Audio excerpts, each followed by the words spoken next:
Hey everybody, this is Travis from Game Show Studio and on the Etsy shop. We're coming at you with a new tutorial. This time it is for a very popular software all of a sudden, and this is for the Price is Right. So a lot of you have bought Price is Right. Some of you have had issues either getting it to launch, getting it to run. It's a beast, I will admit that. There is a lot going on with that software. So we're going to walk through it right now step by step. Probably not going to go through every pricing game, but I'll at least get you through building a game, launching it, and from there. So the first things first is we need to see what all comes in your download. So in this folder, you can see that there are 3, 6, 9, 12, 13 items. Some of the older customers, you might have 14 items with a separate text file. I'll explain that in a moment. So here's everything that comes with it. Your folders listed here are the games. This is all of the text files that have all the game information for each individual pricing game. Your print and play cards, because some of the games do not have, like some of the games need physical props. So like 3 Strikes, Punch a Bunch, Master Key, or TARDIS Key in my game. Spelling Bee, Pocket Change, Balance Game, and card game. They need physical props. So I do include some print and play cards. This is what these are. They're all scaled to 8.5 by 11. You can print them out, and I recommend printing them out on cardstock and then cutting them to use for your own specific games.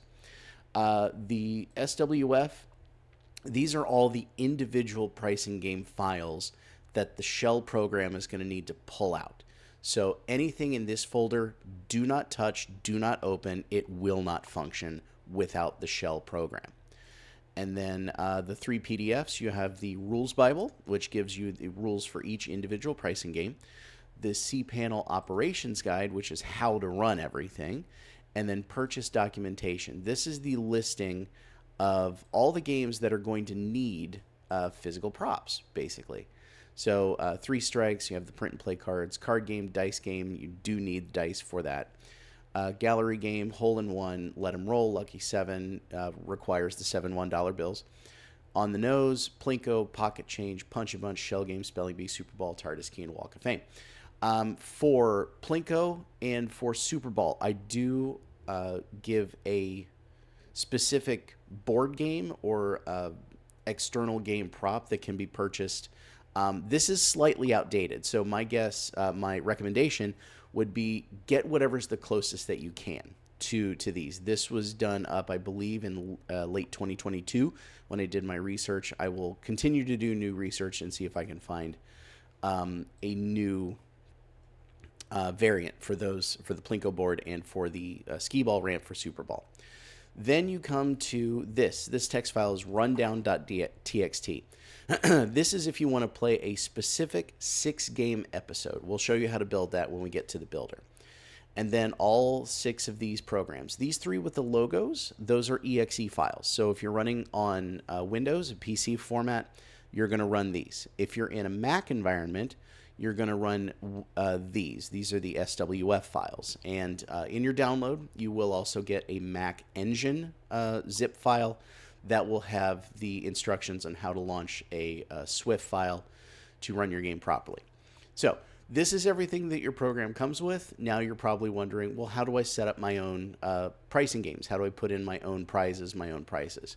Well, very simple. I include a builder utility. That's what this is. So this also is a beast in and of itself. So I'll try to explain it as best as I possibly can. Feel free to pause, step along with me, whatever you need to do to get through this. Again, I understand this is a lot. This program is a lot, especially for somebody that's not necessarily computer savvy. So I'm going to try to explain it as best as possible. So if you want to build a specific 6-game rundown, you know what 6 games you want to play, and you want to play them in a specific order. So all the pricing games that I have in the program are listed here in green.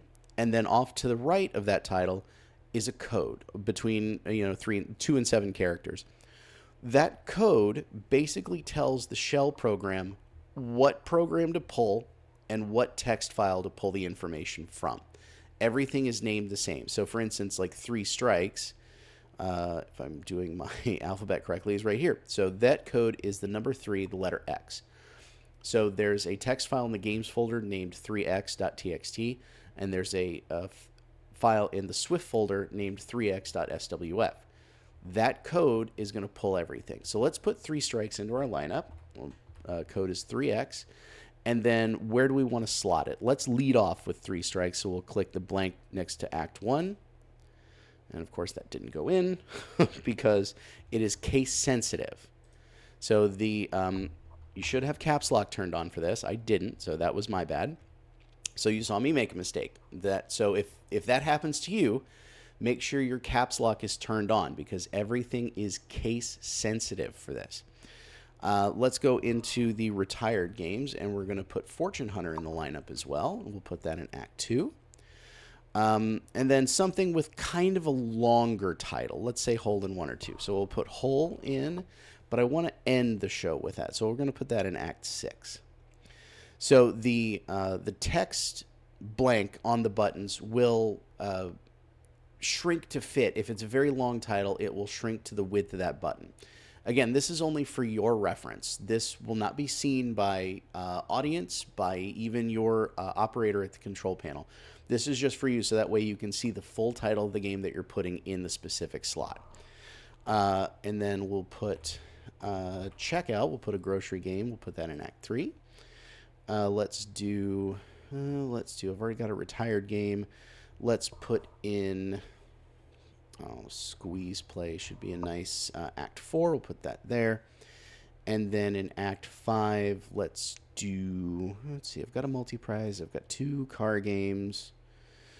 I've got 2 grocery item games. Let's change that. So in case you want to change a game, you can do that as well. So I just discovered I have 2 grocery item games in a six game rundown. I can't have that. So by show stacking rules, I can't have that. So what I'm going to do is going to replace one with a small item game. So I'm going to replace one with bonus game, and I'm going to replace checkout. So I can just click on top of it with a new code in the box. I can click on top of it, and it replaces the game. And then finally, let's do, I've got a big item, I've got a multi-prize. Let's do 2 car games to close out the show. Why not? So we'll do cover up, and we'll do that in Act 5. So my show rundown is built. Now, in order for that to go to the text file, I need to compile rundown, and that gives me the code that I need. So we're going to select all, and we're going to copy that. And then back in your folder, you're going to open rundown.txt. That's the rundown that I already have in for anybody that downloads the software. We're going to paste in a brand new, so we're going to select all and paste. Everything gets rewritten, but make sure you save it. So Control S or Command S if you're on a Mac. So that is done. That's dealt with. Now back to the builder. So that's how to do a rundown. So let's do a pricing game. So let's do, for instance, I put in 3 strikes. So let's go ahead and build 3 strikes. We'll do 3x as the code and go to game. So this gives you basically the canvas to fill out whatever you need. And then the instructions tell you what you need to put in to each blank. So 3 strikes is a pretty easy game to set up because it's only the price of a car. So the fonts and everything are already established. So this is going to be a 5-digit price. So we'll put the $sign in the first box. And then in all my games, I have it set up to where you can tab from box to box, moving the cursor wherever you need it to. So we're going to do a 4, a 6, a 5, a 7, and a 3. That's going to be the price of our car. We'll click Compile Code. It gives us the code sample. Now, the code sample in this is kind of small. I understand that. But some of the pricing games that I have in here have a lot of stuff to build. For instance, Pathfinder, you have to build the entire grid. So I tried to create this box to where you could see everything in one shot that you created. So we're going to select all. We'll copy. So Control A, Control C. For Mac, it's Command A, Command C. And then we'll go back into, jumping around a lot, I apologize. We'll go back into the games folder. Now this is 3 strikes. So we're going to find the 3x.txt. We'll open it. We will select all. We'll paste. And we'll save. And that's it. 3 strikes is built. Let's go to something a little bit more involved, something a little bit more complicated. But first, if you've compiled this code and you've realized you made a mistake, you can click Return to Same Game, and you can build a different one. Now, a lot of my other software, you can create multiple game packs, multiple game stacks.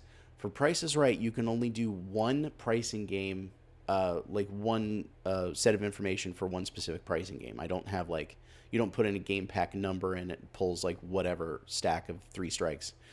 There's only one. So there's only one for each pricing game I have. Just keep that in mind. So we'll go back to the game menu. Let's try to find something a little bit more involved, and we'll do a retired game. This is going to be Super Saver. So this Saver is the code, so it's right down here. We'll go to game. Now there's a lot to put in for this. So in the purple boxes, you want to put the item name. So we'll just item 2, item 3, item 4, item 5, and vitamins. So that's basically going to be the generic tag of whatever the grocery item is. In the orange tags, you want the fake price. So it's going to be the actual price for each item is going to go in the blue boxes. The fake price is what the contestant is going to see and determine whether or not the real price is higher or lower. For Super Saver, you're going to want the 4 of them to be lower, 2 of them to be higher. And then once you get all the prices entered in, the plus is going to be if it's going to add money to their bank, and the minus is going to be to subtract money from their bank, meaning that this is the price that they selected is higher than the actual price, so it's going to take money away. So once all those are set, so you'll have 4 positive, 2 negative. And then you'll click compile code. This is a lot. There's a lot here. So each item has a fake, has a real, has a difference, and has a positive or negative. So this will go into the saver.txt, overwrites what's there, and you'll see that. So that's basically how to build your rundown, and I showed you a couple of pricing games. Now, again, for pricing games, there is a lot of information. I do understand that, but specific games don't require a lot. If you want to play 3 strikes, you only need a car. Lucky 7, you only need a car. That is going to be for you to figure out like what games you want to play with your audience, and go from there. Now, I did also set this up to where you don't have to play the 1-bids. So the 1-bids and the showcases are 2 things that, or the 1-bids you don't have to build. All of that is going to be external. So you should have a price on a card for the host. The operator's not going to see that price. So basically they're going to have to judge on the spot. For the showcases, now there is a builder for that, because you're going to need to enter the price of the showcase and then whatever the title card is going to be. The maximum 6 digits per price, it's because the readout in the software will only hold 6 digits. So that's, and this builds the same way. There's a showcase.txt, does the same thing. So that's basically the builder. That's how to get everything created. And then you can take, analog, whatever game you want to do, same instructions. So now let's see how to actually run the game. So to get it launched, what you'll need to do is in your folder, actually, let me go back to that, you're going to need to launch both your control panel and your game file. Now you can do one at a time. It doesn't matter what order, or you can highlight both like I just did, hit enter, they'll both pop up. Doesn't matter what order, it doesn't matter how fast they are to each other, but one instance of each. Just remember that. If you have multiple instances, they're not going to communicate properly. So my suggestion there is close everything, go back into the folder, and open these one at a time. So now let's see how to actually run it. This is going to be the first thing you see. The gray screen, as you see, is the control panel. That's what your user is going to see. The smaller screen, the blue screen, that is the game side. That is what your audience and contestants are going to see. The gray screen is going to have all of your answers exposed. Do not show that to your audience, because that blows the entire game. So for this one, let's do like we're going to do an actual 6-game show. And we already know who the first 4 contestants are, and they're going to be Christopher. And again, the name tag blank will shrink based on the number of characters. Kimberly will go in here, if I can spell it right. There we go. And then this is Jessica. Yeah, Jessica there. I don't believe. Yeah. So it is only one line. You cannot go to two lines. And I'll put myself in at bidder number 4. So once your first 4 are in, you'll click Set Bidders, and you see in the game screen the word OK popped up where it says Game Ready. That means the 2 windows are communicating, and the game screen has the information they need for the first 4 contestants. So we can now move on 3 different ways. Game selection will take you straight to the game menu for the control panel. Show open will take you straight to the show open, so you can do a full open. If you click special, if anybody remembers, like in the late 70s, early 80s, the CBS special presentation, I reanimated that. That's what this is. So if you want to do that, you'll just click special. It'll animate the word with the music, and it will say a game show studio special presentation, because that's from my shop. We're specially presenting it to you. And then from there, you'll click either game selection is still an option, or click show open. We'll go to show open. So in here, this is going to look like the actual show open with the text flying onto screen. So this is everything up to current era.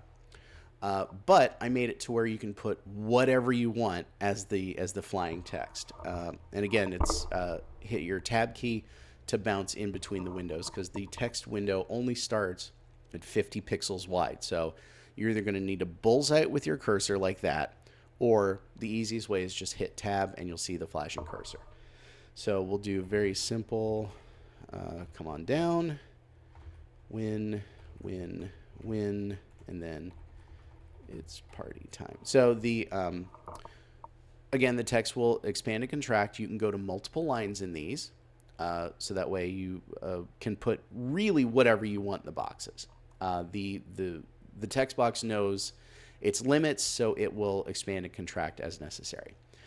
So once your text is set, you can click Show Open Music, and that will start the come on down music. And then you'll fly in. That's your first block. You do have to fly it out. So you click each of these buttons twice. One to bring it in, one to send it out. And then one to bring it in, and then one to send it out. So after those have done, then you'll call your first 4 contestants. They'll land, and you'll hit Zoom Title, which changes the music and brings in the logo. So now you've started the show. If you're really sick of the music, you can click Kill Sound Effects, and it kills all the music. So from here, you can click Game Selection. Now this is a very similar menu. It's in fact basically the same. So from here, you can do a couple of things. You can either go to your rundown directly, and these will take you exactly to those specific games. I have 5 shortcut keys here. This will take you to the 1 bid. This will take you to the Showcase Showdown with the big wheel. I'll explain that in a minute. Those will take you to the showcases. And then I have a different Showcase Showdown and a different showcase here, and we'll get to those in a minute. So let's say we're going to do a full 6-act game, actually, as the show does. So you're going to want to go to the 1 bid first. Now, the control panel sees the first 4 contestants. The game screen does not, because in case they come down and they do not fit the same order that you put them in, you can change them before you put them on screen. Let's say they did jump into the same order, and you just click Set New Bidders. Names go in. And this will be, the names will stay. So anytime you go back to the 1 bid, it will keep the names that were there when you left. So just in case, let's say Kimberly won and gets replaced for the next act, you'll put in, let's say, James for that one. You'll click Set New Bidders. The name changes. So we'll put Kimberly back in, just because we are starting the show fresh with 4 new people. Now, for this game, there are no graphics, there's no price information, there's nothing. This, all of your graphics and everything for your prizes, with the exception of 2 games, have to be done externally. My suggestion is a separate PowerPoint on a separate computer on a separate monitor. So that way your audience can still see the prizes, get the description from an announcer, and then make their bids and play the games as necessary. So that way they do have some sort of visual reference. For the 1 bids, unfortunately, there is no graphic element. It is just the display. So once they see their prize and they're going to enter their bids, the operator will either type them into the totalizator or they can just enter them on the keyboard. So let's say Christopher's going to say 1800. That's their bid in the totalizator, no more than 4 digits. If they say anything $10,000 and up, have them rebid because it will not fit in on the screen. So once their bid is entered, you can either click Assign Bid, like that, which will animate it in and sound the ding, or you can hit the key combination shortcut. So for Kimberly, hers is Shift+2, which is the @ symbol on a US keyboard. Puts that in. Jessica will say 1100. And I said 1802. So this is, for those of you fans of the show, this was my first 4 when I was a contestant, and these were the bids that got me on stage. So in case everybody's overbid, you click All Overbid. That's the sound effect. In case somebody is on the nose, it's perfect bid. That sounds the bells. And then you can kill the sound effect.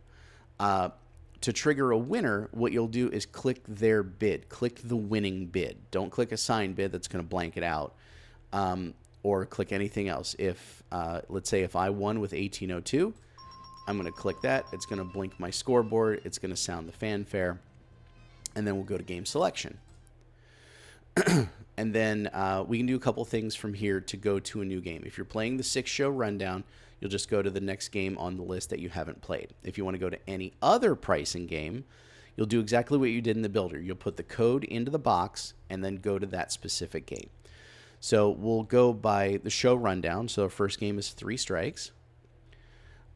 Everything's loaded in already. So you click Fly Drape, and that will reveal the game to the audience. For this one, it's pretty simple. If they pull a number and they get it right, you can just light it up. It'll turn white on the control panel, meaning it has been revealed. If they draw it and they're wrong with where it goes, you click No. Sounds the buzzer, flashes the no. If they draw a strike, just click a strike. Play this out until the price is fully revealed as a win. 3 strikes is an automatic loss. Well, if they reveal the entire price, then you click Win, which will flash the price on the screen. So we'll actually go ahead and do, in case they lose, you can click Prove Out. That will light up the entire price, so that way you can see it. Once the price is lit up, if you click Win, it will do that slow fade blink that the old 3 strikes game prop used to do. Once the game is finished, you'll click Game Selection. That will return you to this menu, where you can either go back to a 1 bid, do that again, change the name, play another 1 bid, go to a new pricing game, or go to the showdown or the showcases. So I have 2 different showdowns in here. The first one being the big wheel. And your contestants can mime spinning the wheel. Doesn't matter. You just click spin here. It's going to be the same strength, so it will always go all the way around with no question. And once the wheel lands, well, that was fortuitous. Should they get $1 in 1 spin or a combination 2 spins, you can just click $1, puts $1 in the scoreboard, and as you can hear, sounds the fanfare. Anything else, you just put whatever their spin value is in the totalizator and either click Set Score or hit Enter, and that will display it. For a bonus spin, since we just did that, we'll click Set Wheel for bonus spin, which will roll the wheel from wherever it is back to the nickel, which is where the bonus spin is going to start. And again, click Spin, and then wherever it lands, if it lands on not a bonus space, great. If it lands on a bonus space, which it won't, you can click either 10,000 or 25,000, which will give the appropriate sound effect and the appropriate blink. Once the round is over, you can click Winner. That will flash the scoreboard for whoever won. This game is over. If you go Game Selection, music automatically stops, and you return to play. The second version of the Showcase Showdown that I have, if you've been looking at the Etsy shop, is the Press Your Luck style Showcase Showdown, which operates very similar. The board is 20 spaces. They're constantly changing. It is the same 20 spaces on the wheel, no whammies. All spaces are good. Just click Spin, and the board will get in motion, and they can hit, I believe the button code for this is Shift-3, so it would be the pound sign. I think I may have done it for the first 4 buttons. I'm not sure. Or they can just say stop, and you can stop the board. So this isn't $1, it's 80 cents, but we'll stop on that. So I'll type in 80 and set score, and that puts 80 in the scoreboard. Everything's the same. With a bonus spin, the rule for this Showcase Showdown is it has to spin for at least 5 seconds. So there is no all the way around because there's a chance, it'll hit all 20 spaces. It has to spin for at least 5 seconds. Then the board is open for whenever they want to stop it. But commands for like dollar is still the same. You click $, it flashes the $1,000. 10,000 or 25,000 for the bonus spin. Winner will flash the entire board as well as the scoreboard. And that's that one. And then, so let's do a little bit more of a complicated game. So let's jump into Fortune Hunter. So you saw that red $sign. That comes up for a lot of the pricing games, meaning it's just like Chuck Woolery said, never edit out my mistakes. The red $sign will come up, meaning it's loading in the material. Do not do anything while I'm loading in the material. That's why that red $sign is there. The upside is it's only there for a second because it takes that amount of time to pull in all the information from the text file, put it on the game screen, put it in the control panel, and show you whatever it needs to show you. So for Fortune Hunter, as you can see on my side, on the control panel, I know where the cash is, in which box the cash is. I also know the 4 prizes and the 4 prices. Now, these are pretty long titles because I wanted to test the width. So that's how that's how this works. That's how the loading in works. So once these buttons up top hit, it's either going to be open doors, swing turntable, fly drape, or fly tag based on wherever the game is set on stage. So Fortune Hunter's behind a door, so it'll be open doors, which will show this $5,000 bill, and then you can roll out that to reveal the pricing game. So this actually looks like it did on the show. For this game specifically, it is clues to eliminate prizes. Once a prize is eliminated, you can click its nameplate to drop the box away. And we'll do that with this one, and we'll do that with this one. So that leaves them with the cherry china cabinet. Does it have the money in it? Of course it does. And then you click reveal actual retail prices. That shows all the prices for all the prizes. So that way they can see exactly where they went right or where they went wrong. So that's Fortune Hunter's kind of a very involved like choreography in terms of like opening the doors, then moving the 5K, then dropping the boxes, and then revealing. So my suggestion for any of these pricing games is watch how Barker did it. Go by his cadence, go by his terminology, especially with the retired games because Drew never played them. The difference being, I believe I have Gas Money in this list and I have Rat Race in this list. Bob never played those. Drew did. So use his cadence. But I basically built this based on Barker's terminology, Barker's cadence, and everything like that. Drew does a great job. I'm not knocking him at all. I built this with a specific hosting style in mind. So, but again, with something like Rat Race, something like Gas Money, games that Barker didn't touch, go by Drew. Okay, so that was the Showcase Showdown. That was both versions. Now for the showcases, has a little bit of choreography to it because you have to total up what the players' winnings were going into this because the top winner and the runner-up have to be, assigned by how much they've won over the course of the game to this point. What you'll do there, let's say it's 48,290. Click in there, 13,786. Click in there, and then set winnings. So that's going to put it basically into their bank. And now you can do the showcases. If there is a pass, you just click pass, and it switches them. So the name title or the title cards for the showcases are already set. Showcase 1, I believe, will always go to the runner-up to start. Showcase 2 will go to the top winner. If there is a pass, you just click pass and it switches the title cards. Once everybody is bid, and then 19, Yeah, so let's go that way. So I did a couple of shortcuts on here. You can enter the bid into the totalizator and then hit your left or right arrow depending on who's bidding what on what showcase. So once the bids are entered and the pass has already been done, whatever you need to do, click Set Showcases. That's going to put the title cards up. So here, once you click Set Showcases, the program does all the math for you. So you see who won and how much they won by. So with this, you can tell your host, great, you're going to start with the runner-up to do the reveal. And it would be, you bid $18,000 on your showcase, actual retail price $19,088 for difference of, you click the difference, shows the difference. $31,000, actual $31,222, difference of. Now that's a double showcase. So they've won, but they've won with a double showcase. So it's a DSW, which will flash the double showcase Chiron. In 3 specific instances, I have buttons at the bottom. In case there is a double overbid, it will sound the losing horns, but you have to reveal that they're both over first. In case there is a tie, you can have a tie win. It will flash both of them. And then if there is a tie double showcase, you can do that as well. It will flash the same sound effects, the same Chiron. But as soon as you either award a win, a double showcase, the tie, or the tie DSW, it will take the value of that person's showcase, add it to their winnings that they've already got, and give you the grand total. So that's why they're flashing at 98,600. It's because they've won everything to this point.